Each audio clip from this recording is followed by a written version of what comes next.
A little before midnight on Saturday, September 9th, the basketball hall was filled to capacity. The gold medal game between the United States and the Soviet Union. To most experts, a United States victory was a foregone conclusion. American basketball teams had won every gold medal since the sport was introduced at the 1936 Berlin Games. 62 successive victories without a loss in 8 Olympic Games. But here in Munich, the Soviet Union had matched the United States' 8 victories without a loss. Throughout the game, the Soviet Union led. Now with less than a half minute left in the game, the Soviets lead the United States 49-48. One of the United States players was Doug Collins, who later would turn professional and then become coach of the Chicago Bulls of the NBA. We were down by a point, and the Soviet Union did not have to shoot the basketball, and for some reason they took a shot. One of the Russian players picked it up. I read his eyes, and I could see that he was going to pass the ball cross court to a guy standing at the top of the circle. So I anticipated, and I tipped the ball. I was able to pick up the loose ball, and I had one thing on my mind. I was just going to drive the length of the floor, and I was going to get to the basket. Collins is fouled by Sako Sakandalidze of the Soviet Union and is awarded 2 shots. Collins falls heavily to the floor. There is fear he is badly injured. I landed on my back, and I hit my head on the support, and I was really knocked unconscious, maybe for about 10 seconds or so. But I remember Coach Iba and the guys coming over to me, and the 2 assistant coaches said something to Coach Iba like, Coach, we're going to have to get someone to shoot these free throws. And I remember Coach Iba saying, if Doug can walk, he's shooting them. And I remember saying to myself, I can't let Coach Iba down. Doug Collins makes his first foul shot. The score is now tied at 49.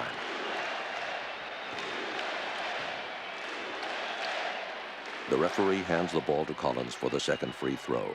The Soviet coach sounds his buzzer asking for a timeout.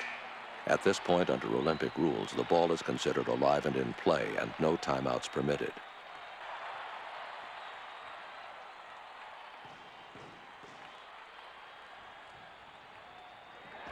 Collins' second free throw gives the United States the lead 50-49 with 3 seconds left to play.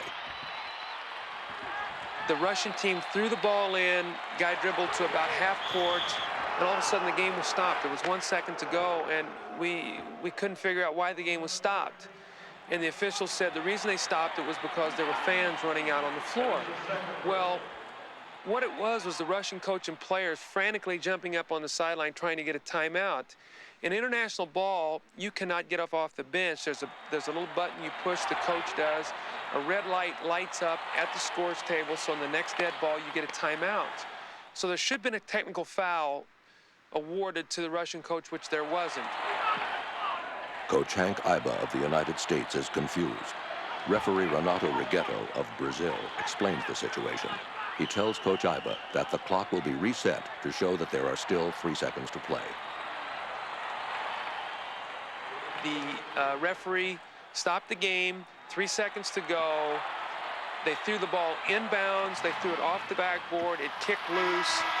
We had won the game. The Soviets converge on the scorer's table, arguing that they had not received the original timeout.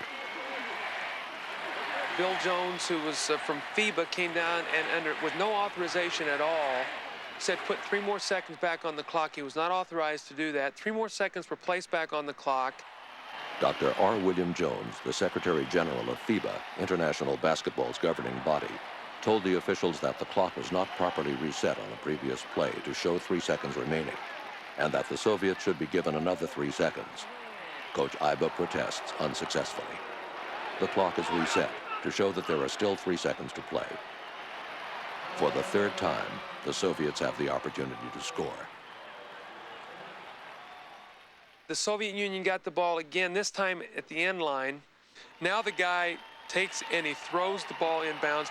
It was a freak play that Alexander Belov could ever really catch the ball, but he catches it, lays the ball in, and the horn goes off. So now they are the champions. The final buzzer sounds for the second time. This time there is no replay. The Soviet Union 51, the United States 50.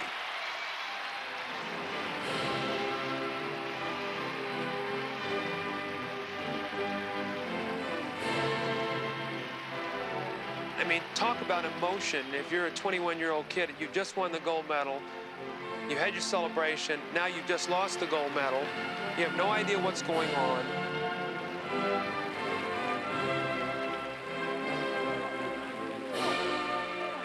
What are we going to do?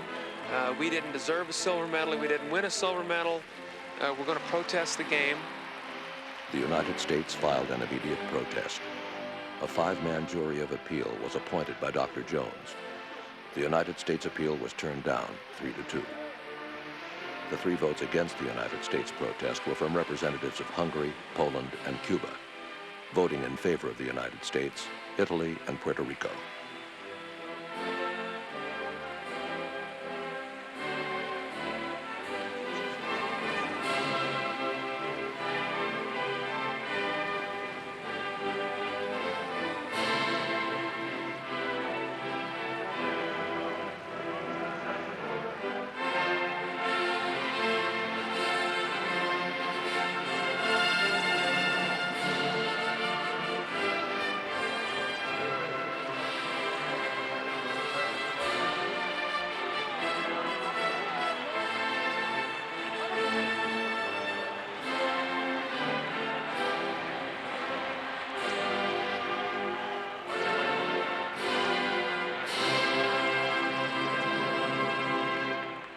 The United States further protested the game to the International Olympic Committee. Sworn affidavits from the referee, scorekeeper, and official timer agreeing with the United States position were presented. On January 18, 1973, a little more than 4 months after the game, the IOC handed down its final and irrevocable decision.